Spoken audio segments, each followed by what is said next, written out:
Kyoto. Quando eu cheguei aqui em Kyoto, eu entendi o que meu coração dizia. Porque lá no Brasil eu achava que eu ia chegar no Japão e eu ia chorar copiosamente, porque eu estava realizando um sonho, porque era aquela coisa de infância, de criança, e cheguei onde eu queria chegar.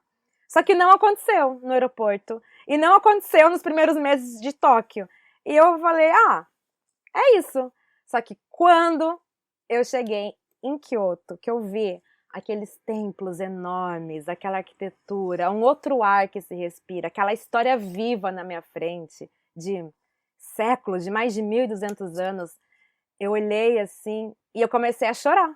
Aí as lágrimas vieram, as lágrimas de estou realizando um sonho, é aqui que é o meu lugar. E aí eu fui tentada um jeito de vir para Kyoto. Aí eu achei uma universidade que estava recebendo estrangeiros, praticamente. As universidades aqui no Japão, acho que praticamente todas, elas têm programas de língua e cultura para estrangeiros. Que é o caso que eu fiz com essa bolsa, mas se você não consegue a bolsa, se você tem um dinheiro guardado, você consegue. É só você ter o dinheiro, você ter a força de vontade e tentar, porque nada é impossível. Geralmente é só você achar uma universidade que aceita estudantes que falem pouco ou não falem japonês. É bem possível, até para quem não fala japonês, é muito possível. Olha só, que legal, né? Para o pessoal que está ouvindo a gente acha que é tudo, né, muito difícil, é impossível, mas indo a fundo, a gente vai descobrindo caminhos, né? Exatamente, não é nada impossível. Eu arrisco aqui a falar, na verdade, que é muito mais fácil do que a gente imagina. Eu acho que a parte difícil mesmo é juntar o dinheiro. Se você juntar um dinheirinho ali, não, esse dinheiro aqui vai ser para fazer 1 ano de língua japonesa numa universidade, que vai ser uma experiência com a cultura, com um ambiente de universidade japonês, né? Não é só aprender a língua, é toda uma experiência, toda uma troca ali que você dá e você tem, né? Eu acho que isso é muito válido, eu acho que é um grande investimento.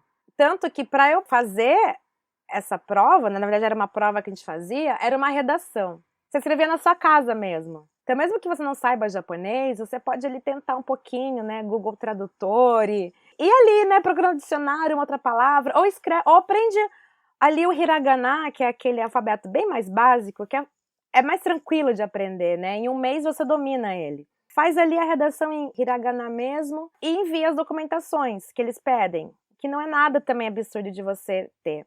E a universidade também ela ajuda você com moradia, a encontrar um lugar para você morar, né? Eles ajudam muito, eles são bem solícitos assim. E você conseguiu, então, estender seu visto como estudante? Isso, eu consegui. Por essa universidade, né? Eu fui e fiz essa prova, fiz lá, apliquei para essa universidade e aí eles me aprovaram. E aí nisso eu fui e renovei o meu visto de estudante para mais 1 ano. Quando você entra na universidade, você faz um teste de nivelamento, só para saber se você vai para a sala do começo ou se você vai lá para os mais avançados, né? E quando eu fiz essa prova, eu não sei o que aconteceu, eu tinha estudado só 1 ano de Japão, mas eu caí numa turma avançada. Só que eu não sabia falar muito bem também japonês, eu não sei o que aconteceu realmente nessa prova, não sei, foi sorte. E quando eu comecei a primeira semana de aula, eu via que eu não ia dar certo naquela turma, porque eu era, de novo, a pior da classe. E eu não entendia quase nada que os professores falavam. Aqueles livros todos em japonês, um monte de ideogramas, kanjis que eu nunca tinha visto na vida. Eu falei, não, gente, não vai dar certo. Eu saía com muita dor de cabeça nas primeiras semanas. Eu fui conversar com o coordenador do curso e ele falou assim, olha, eu vi lá, né, a sua prova, você passou, a gente aumentou mesmo o seu nível, para você entrar num nível um pouco mais difícil do que você tá agora, mas tem um motivo, tem uma razão. Se você entrar no nível que tá assim, certinho com o seu nível de japonês, você não vai ter muitos desafios na vida. No começo você vai ver, isso aqui eu não vi ainda, eu consigo acompanhar, mas depois você não vai ter para onde crescer, vai ficar meio chato para você. Então a gente prefere que você se esforce desde o começo. Tenta mais um pouquinho, vai. Daí eu falei, tá bom, vou tentar mais 1 mês, se eu não conseguir, eu posso descer um pouco o nível? Pode. Ok. O detalhe é que essa universidade, ela é bem rígida. Tá aí uma coisa para quem não sabe sobre Kyoto. Kyoto é tradicional, Kyoto é uma das cidades mais conservadoras e rígidas do Japão. Isso influencia, inclusive, na universidade. Por que rígida? Porque eu tinha prova todos os dias. Prova de kanji e gramática, todos os dias. Vocabulário, todos os dias. Então a gente estudava ali o capítulo 1 durante a semana, página 1 e 2, na segunda-feira. Na terça-feira de manhã, antes de começar as próximas páginas, você fazia uma prova. E ao mesmo tempo, eu queria tirar aquele nível de proficiência em japonês, o certificado. E eu acho que ali no meio básico, quase no intermediário, de acordo com essa prova. O JLPT, né? Isso, JLPT. Então, que era ali, né, para quem acho que sabe, né, dos números, tendo N1, que é o mais avançado, é o quase nativo, ao N5, que é o bem básico, que quase não tem muito ali kanji, né.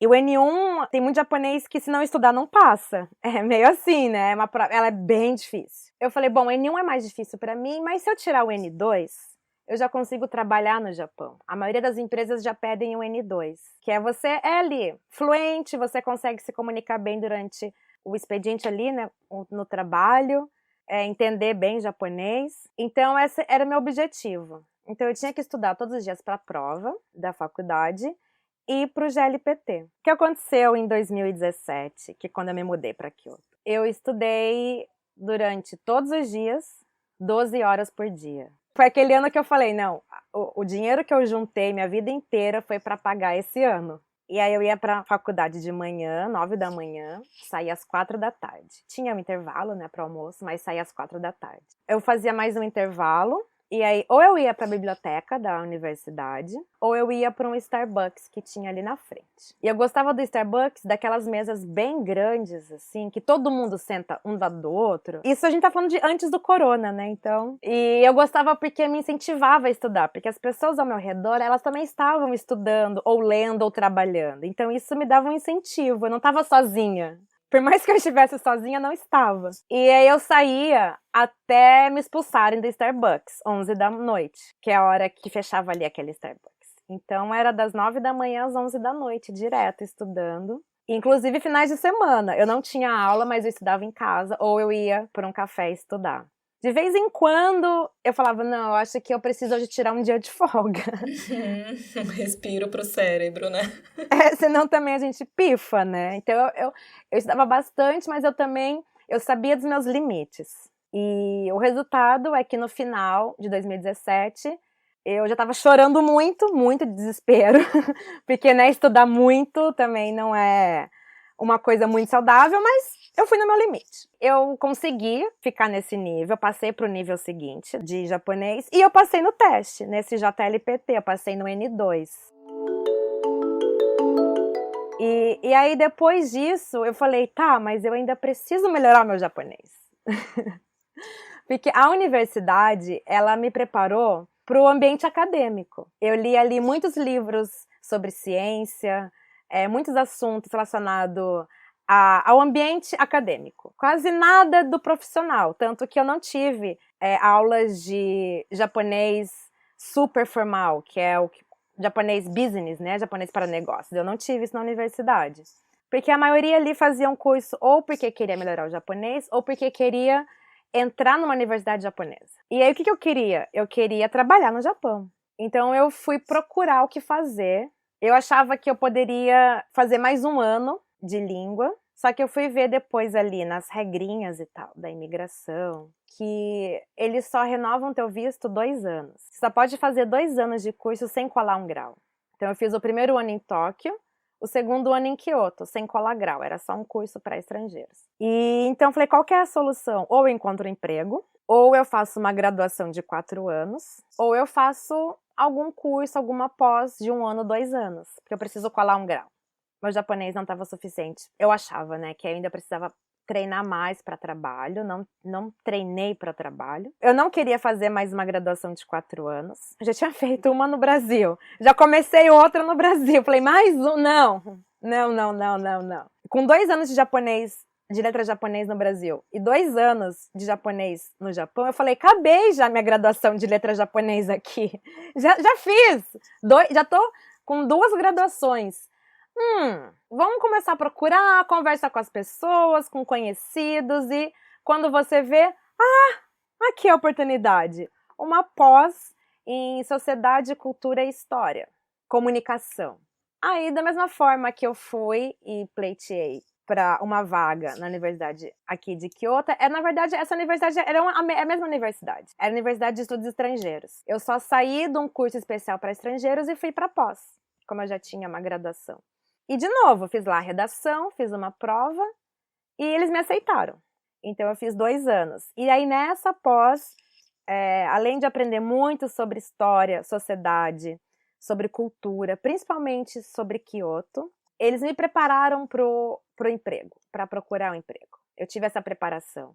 Tanto em saber como se comportar em entrevistas, o que vestir, o que falar, o que não falar, tudo. Então, aí, 2018, 2019, que eu fiz essa pós, já lá no finzinho de 2019, eu consegui um emprego. Né? Eu falava, vesti terninho, prendi o cabelo, fiz igualzinho as japonesas fazem e fui lá mandar currículo, bater de porta em porta, fazer entrevista. Acho que eu cheguei a fazer umas 5, 7 entrevistas.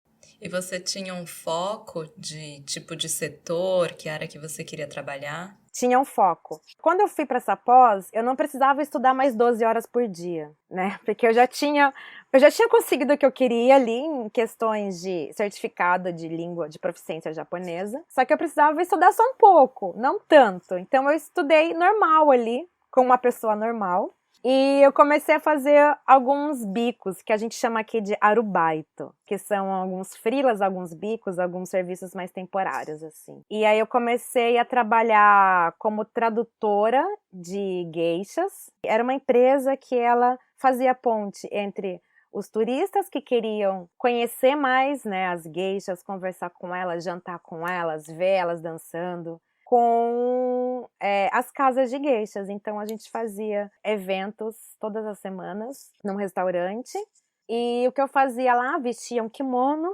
e explicava em inglês sobre a história de Kyoto, sobre a história das geishas. Aquilo que eu tinha aprendido na universidade, na pós, eu consegui aplicar nesse meu arubaito. E aí eu também já passei a trabalhar como tradutora, traduzir, né, fazer interpretação, ser intérprete das conversas, dos clientes que falavam em inglês ou em espanhol, até mesmo já atendi muitos brasileiros, e aí as geishas falavam em japonês. E eu trabalhei também em guest house, eu trabalhei ali na recepção, eu fazia vários roteiros dos clientes. Como eu também sou jornalista, né, fazia também redes sociais, produzia conteúdo, tanto para essa empresa com as geishas, quanto para guest house.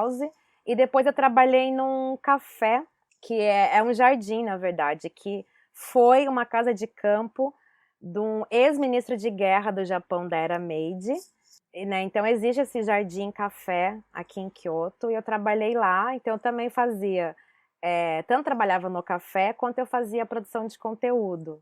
Então eu estava procurando algo focado em turismo, algo que eu poderia trabalhar com estrangeiros, que eu poderia usar inglês, português, espanhol, as línguas que eu falo. E eu queria muito, né, trabalhar nessa área. Ainda mais Kyoto, que eu acho que a grande base da economia de Kyoto é o turismo. E eu fui focada nisso. Então eu fui em empresas que faziam tours. Eu também trabalhei como guia aqui, né, em Kyoto. Então eu adorava isso. Adorava aprender sobre os lugares e mostrar para as pessoas sobre os lugares, a história, fazer roteiros, escrever, amava tudo isso. Então eu estava focada nisso. Só que incrivelmente não dava certo. Eu ia lá numa empresa, fazia entrevista, não passava. Ia na segunda empresa, aí eu não gostava ali do que eu estava vendo na entrevista. Na outra empresa, me falaram, olha, eu já trabalhei ali, é melhor você não ir trabalhar. Ali não é um ambiente saudável de trabalho, não vai, esquece. Aí eu falei, nossa, mas o que eu vou fazer então, né? Se nada dando certo, eu tenho experiência, tanto no Brasil quanto no Japão, e não tá rolando, por quê?